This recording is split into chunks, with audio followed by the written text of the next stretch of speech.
I want to give you the latest now on the coronavirus by the numbers. And this is according to the CDC and Johns Hopkins. Worldwide total cases now topping 2.4 million. Total deaths over 165,000. Here in the US, the cases of COVID-19 topping 759,000 with deaths more than 40,680.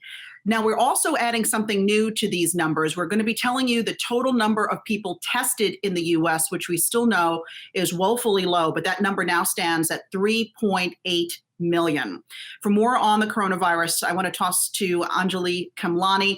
Anjalee, good morning. I know that there's this director of the Wuhan lab now denying reports that the virus somehow escaped his research center. What else is he saying?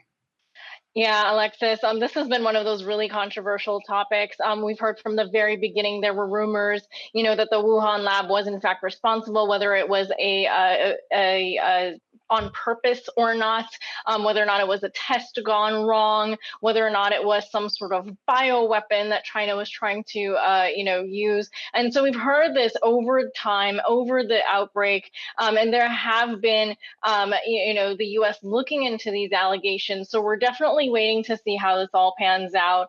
But we are waiting, really just to see how the U.S. also responds to this. That's really just a major concern right now.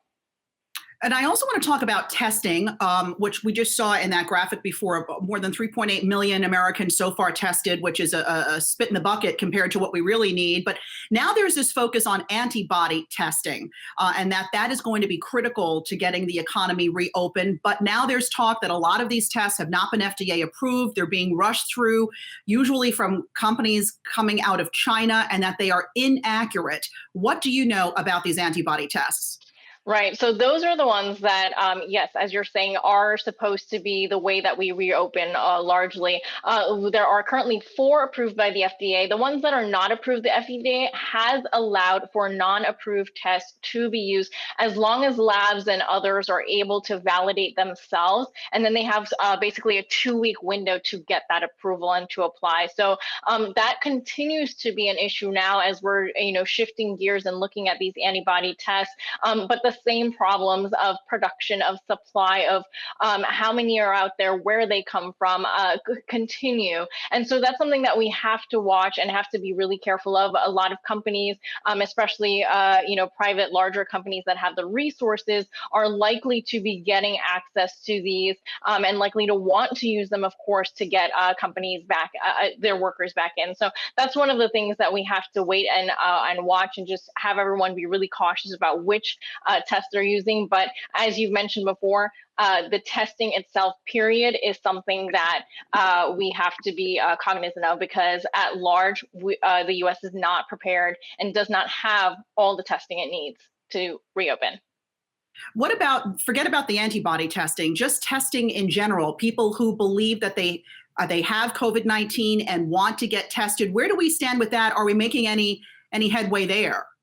Headway, yes, but we're still not where we need to be. If you talk to any health expert right now, we should be multiples ahead of where we are in terms of capability. It is still symptoms only. It is still, appointment only for the most part. There are some places where, when there isn't as much demand that you can get these tests, but it definitely is one of those things that we remain a little bit behind on, as you said in the beginning, and it's something that we need to be very careful of. And this is going to play a vital role in seeing how governors end up determining whether or not they're ready to reopen, and whether or not they pay attention to the capacity that they currently have. We know we've heard Dr. Birx and others at the White House task force talk about there's going to be a call with governors today to really ascertain where those high volume testing instruments are and whether or not they're all online. We know that cost has been a problem, reagents have been a problem, swabs have been a problem, and swabs apparently are something that they are using the Defense Production Act for now.